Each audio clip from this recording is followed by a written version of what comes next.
Only days after the death of Alexei Navalny, EU member states have agreed on a 13th package of sanctions against Russia. In response to ongoing protests in France, the French Prime Minister announced a new bill to strengthen the law on agriculture and food and improve pay for these professionals. Only days after the death of Alexei Navalny, EU member states have agreed on a 13th package of sanctions against Russia, including companies from Turkey, North Korea and China accused of providing Russia with advanced technology and military goods manufactured in the EU. We must keep degrading Putin's war machine, says the European Commission President Ursula von der Leyen. For Brando Benifei, a socialist member of the European Parliament, sending a political message to Russia is the key. From an economic point of view, we know that this is important to focus also on the connections that Russia has with companies around the world, and we also have targeted Chinese companies for that. But that's, in my view, a secondary aspect compared to the political message that, especially in this moment when Navalny was killed under the conditions we know, we give a clear message that we are not stepping back.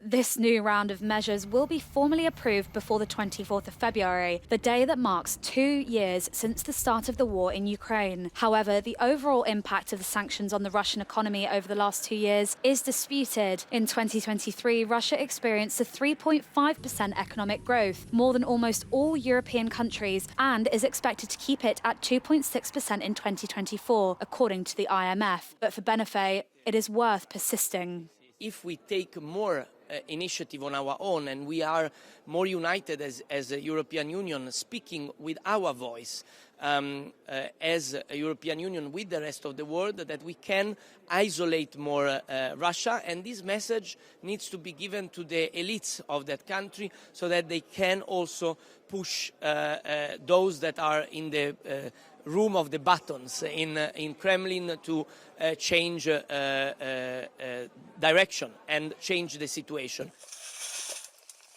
In this round of sanctions, nearly 200 people and entities have been added to the blacklist, which now reads more than 2,000 names. Alexei Navalny's mother has filed a lawsuit in the Arctic city of Salakard, contesting officials' refusal to release her son's body. A closed-door hearing has been scheduled for the 4th of March. "Let me finally see my son," she pleaded to Vladimir Putin. За моей спиной находится колония К-3 «Полярный волк», где 16 февраля погиб мой сын Алексей Навальный. The UK sanctioned 6 officials from the Arctic penal colony where Navalny died, accusing them of subjecting him to brutal treatment in the final months of his life. There will be a travel ban and assets will be frozen. Prime Minister Rishi Sunak had this to say in the House of Commons. Together with our allies, we are considering all options to hold Russia and Putin to account, and this morning we sanctioned those running the prison where Alexei Navalny's body still lies. This Friday, the White House will announce a major package of sanctions against Russia in response to Navalny's death, President Joe Biden said. Reactions to his death continue, and while the NATO chief says the best way to honour Navalny is to ensure a Russian defeat in Ukraine, the head of Germany's far-right AfD condemned theatrics over Navalny's death, claiming it has been exploited for political means. The United Nations Food Agency is pausing deliveries of aid to northern Gaza. A spokesperson said the decision had not been taken lightly, but that safety and security could not be guaranteed for those delivering aid and those receiving it. There is, quote, complete chaos and violence due to the collapse of civil order, he said.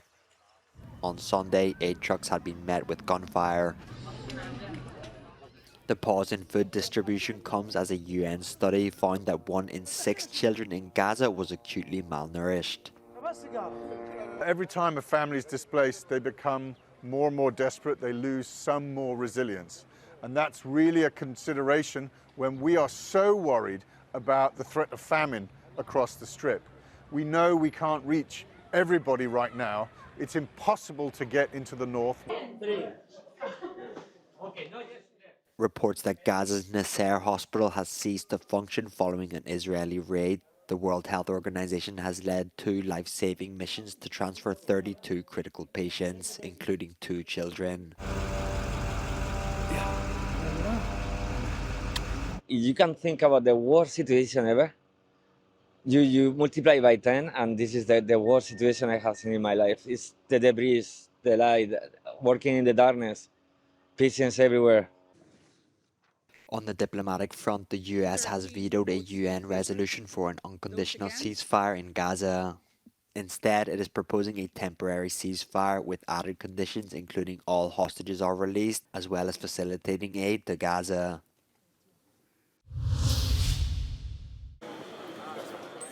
EU Commission President Ursula von der Leyen is the only nominee to be the lead candidate for the European People's Party. The EU's biggest party made the announcement in Brussels. Von der Leyen revealed on Monday her plans to run for a second term. She has now visited the EPP group's meeting at the European Parliament, where she has gained the support of some Conservative MEPs. Party boss Manfred Weber is confident in an election success.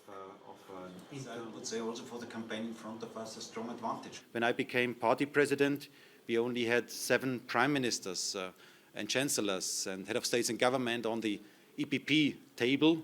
Today we have 12, and most probably we will have in June this year 14 prime ministers, head of states and government in our ranks. So I can tell you the EPP is back.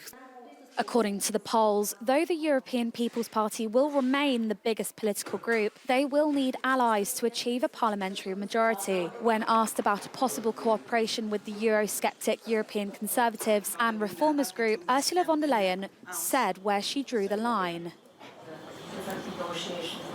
The cut-off line is, do you stand for democracy? Do you defend our values? Are you very firm in the rule of law? Are you supporting Ukraine? And are you fighting against Putin's attempt to weaken and divide Europe? And these answers have to be very clear. Von der Leyen's warning comes after Hungary's Prime Minister Viktor Orbán revealed plans for his Fidesz party to join the ECR after the elections. Orbán was widely criticised for blocking the EU's efforts to help Ukraine for several months. Another ECR member party to heed von der Leyen's warning could be the Polish Law and Justice Party, which clashed with the EU over the rule of law backsliding.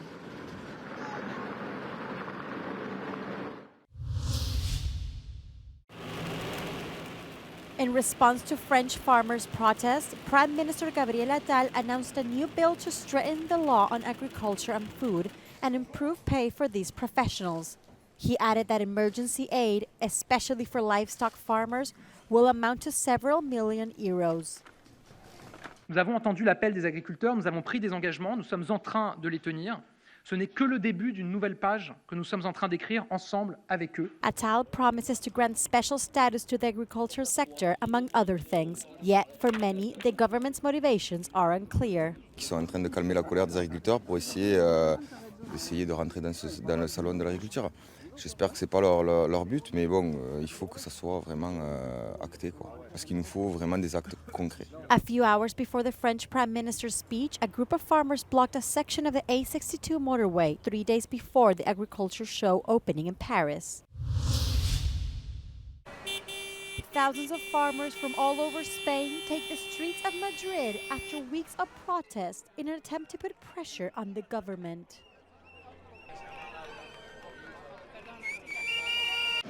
Estamos enfrente del Ministerio de Agricultura en Madrid, donde miles de agricultores se están manifestando en contra de las políticas agrarias, tanto nacionales como europeas.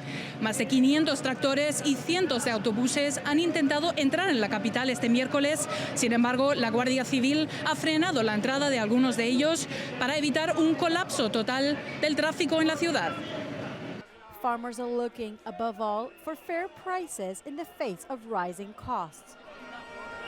Es carísimo todo lo que vas a comprar.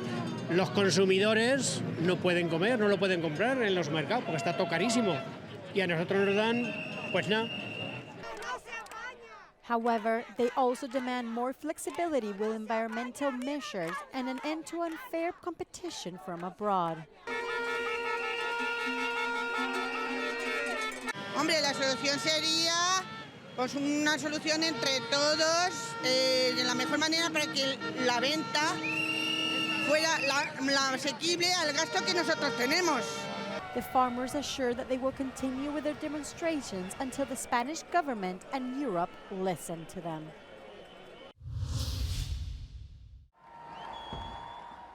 The first sterling banknotes featuring Britain's King Charles III will go into circulation in June, the Bank of England has announced. The only difference to the design will be the King's image replacing that of his mother, Queen Elizabeth II. The initial batches will be sold at auction to raise money for charity. The first coins embossed with Charles's image have been in circulation for several months. But the banknotes have taken much longer to prepare due to technical reasons, including making them readable to bank machines and automatic tills.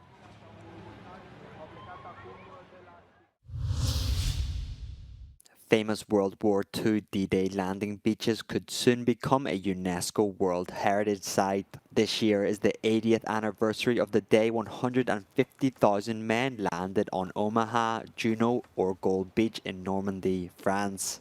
Operation Overlord marked the beginning of the liberation of Europe from the Nazis' grip. 10,000 young men never made it. Until now, UNESCO has refused to classify war sites, but the institution has changed its mind and is ready to study this application.